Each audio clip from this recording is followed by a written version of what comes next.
Salut les challengers, mon nom est Marvel Biaya, initiateur du concept Teach Me How to Retouch et fondateur de la structure éducative Challenge Training. Jason, un créatif, enseignant créatif, travaillait très souvent avec des entreprises de lingerie et parfois, ça arrivait qu'il fasse des photos de nude. En tout cas, dans son domaine, personne ne pouvait les contester. Il faisait la cour à une très belle dame. Elle venait très souvent livrer la nourriture au studio. Comme vous savez, chez nous, il y a des femmes très belles qui travaillent dans la restauration, qui n'ont pas utilisé leur beauté physique pour aller se jeter sur les lits des hommes. Elles ont accepté de travailler dur. Elles ont accepté de gagner l'argent dignement. En regardant visuellement Mélissa, c'était une très belle femme. Elle avait des courbes très intelligentes, remplies de sagesse. Et parfois, quand elle venait livrer la nourriture, Jason prenait le temps de parler avec elle. Vous savez, c'est rare, de nos jours, de croiser des femmes belles, intelligentes et sages. C'est soit elle est belle, elle a des formes, elle a des courbes, mais moins ambitieuse, pas intelligente. En tout cas, on pourrait même dire bête. Ou soit elle n'est pas terrible, mais très intelligente, very smart. Elle donne des bons conseils, elle a des idées, elle sait comment orienter, elle sait comment donner une bonne direction aux gens qui l'entourent. Mais Mélissa, c'était une exception. Chez nous, nous avons très souvent des façons différentes de communiquer, d'entreprendre, de faire du business. Et de temps en temps, les femmes viennent, en tout cas celles qui travaillent dans la restauration, elles viennent très souvent livrer la nourriture et puis le soir, elles viennent récupérer l'argent. Et de temps en temps, Mélissa venait, elle trouvait Jason en train de faire des photos, parfois des femmes dénudées. Ça ne l'intéressait pas. Elle venait, elle prenait son argent et elle partait. Jusqu'au jour où elle a finalement décidé de céder aux avances de Jason. Elle a finalement accepté Jason de vivre avec elle. Elle était d'accord.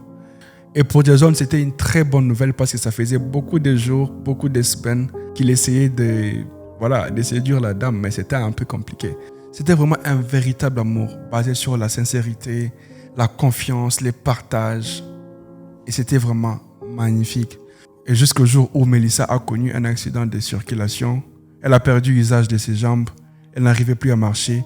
Et le docteur avait dit qu'elle pouvait se remettre sur pied qu'après 6 mois. C'était vraiment compliqué. Elle ne pouvait pas marcher, elle ne pouvait pas se déplacer. La chose la plus triste dans cette histoire, c'est que Mélissa était une fille orpheline. Elle n'avait pas de parents. Vous savez, en Afrique, très souvent, quand les parents sont encore en vie, les oncles, les tantes font semblant de vous aimer. Mais une fois que les parents partent, ça devient très compliqué. Les masques tombent. Et c'était le cas pour Mélissa. Elle était seule. Et donc, Jason était pour lui sa seule famille. Jason, il était dévasté. Il venait de temps en temps à l'hôpital, observant Mélissa allongée sur les lits. Il ne faisait que verser les larmes. Parce que c'était difficile pour voir sa partenaire, la personne qu'on aime, clouée dans un lit sans avoir la capacité d'utiliser ses jambes pour marcher. C'était difficile, c'était triste. Jason a tout fait. Il a investi, il a donné l'argent. Il s'assurait que Mélissa mange chaque jour. Il s'assurait que Mélissa soit bien. Il s'assurait que Mélissa se sente en confiance, qu'elle soit heureuse, joyeuse, qu'elle ne tienne pas compte de son état. Il faisait vraiment en sorte qu'elle soit heureuse. Il avait tout payé, il avait investi, il avait donné beaucoup d'argent, il avait soldé toutes les factures. Et comme par miracle, Dieu ne dort jamais, elle retrouva usage de ses jambes et reprit ses activités. C'était une joie immense pour Jason, pour Mélissa, pour tout leur entourage. C'était une très bonne nouvelle. Vous savez, généralement, les dames, elles ont l'habitude de raconter des histoires entre elles. Quand elles trouvent un nouveau copain, quand elle a un nouveau partenaire, elle va dire à son ami. Quand son ami a un copain, voilà. Ça se partage vraiment des secrets et des vérités. Et pendant qu'elles étaient en train de se partager des secrets, Mélissa voit son ami Anna. Mon chéri, c'est un photographe de lingerie. Parfois, ça arrive qu'il fasse même des photos des femmes dénudées, voilà. Anna, elle était étonnée. Elle pose la question, « Hein ? Ma chérie, t'es sérieuse là? La photographie des lingeries, c'est quoi ce genre de travail? Un monsieur qui photographie les femmes à moitié nues. Et tu es d'accord avec lui? Ah non, ma chérie, moi je ne pourrais jamais m'engager avec un homme qui est tout le temps devant les femmes à moitié nues. Non, je ne peux pas. Anna rajoute encore en disant, je suis même sûr qu'il se tape vraiment ces dames-là. Mais ça dit, ouais, tu sais Anna, c'est vrai, ça me dérange aussi. Mais je ne peux pas faire autrement, c'est ça son travail. Je l'ai trouvé comme ça, je ne peux pas les changer. Non, ma chérie, ça ce n'est pas un travail. Ce n'est pas un travail honorable. Hein? Ça ce n'est pas gagner l'argent dignement. Ça ce n'est pas un bon travail. Une personne qui passe tout son temps à photographier que des femmes dénudées. Ah non, ça ce n'est pas un travail. En tout cas, moi je n'accepterai pas. Tu sais d'ailleurs, je sortais même avec un réalisateur. Et le jour où j'ai appris qu'il filmait parfois les femmes à moitié nues, j'ai arrêté la relation parce que je ne pouvais pas supporter. Et dis-moi d'abord, et si ton pasteur découvrait que tu sortais avec quelqu'un qui fait des photos à moitié nues et tout, qu'est-ce qu'il pensera de toi? Mélissa dit, non, Anna, tu sais, moi j'ai assisté à beaucoup de séances de Jason. C'est un gars très sérieux, il est honnête. Je ne l'ai jamais vu être désorienté. Et parfois même quand il travaille, il est tellement focus, concentré à ses réglages, qu'il n'est pas focalisé à regarder les dames ou comment.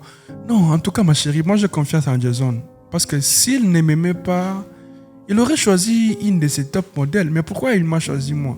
Ça prouve qu'il a de la considération pour moi. Et je l'ai trouvé en train de faire ça. Et tu sais, tu peux croire que la plupart des dames qui viennent là-bas, ce sont des femmes faibles. Non, elles ne sont pas faibles. C'est leur travail, c'est ça leur métier. C'est ça leur travail, posé pour des entreprises de lingerie. On pourrait croire que c'est des femmes faciles, on peut faire tout ce qu'on veut avec elles. Mais non, ce n'est pas parce qu'elles se dénudent que tu peux te permettre de faire avec elles tout ce que tu veux. Non. Non, elles se respectent aussi, ça reste professionnel. Anna dit non, Mélissa, tu ne comprends pas. Tu sais, la plupart des hommes sont tous pareils. Ils n'ont pas tendance à contrôler leur pulsion sexuelle. Mélissa répond en disant, ouais, tu peux dire ça, mais il faut que ce soit vraiment un pervers pour bander pendant que tu es en train de photographier. Parce que la plupart du temps, ils sont vraiment concentrés et soucieux d'avoir des bons rendus qu'ils n'ont même pas le temps de commencer à observer les dames ou bander, non. Pour Jason, non, je crois en Jason. Jason, c'est vraiment une personne très sincère. Et aussi, il faut savoir que tout se passe dans la tête. Quand tu as des mauvaises idées, quand tu es mal intentionné, voilà, tu peux faire certaines choses. Anna dit non, ma chérie, moi je ne suis pas d'accord. Qu'est-ce que ton pasteur dira de toi?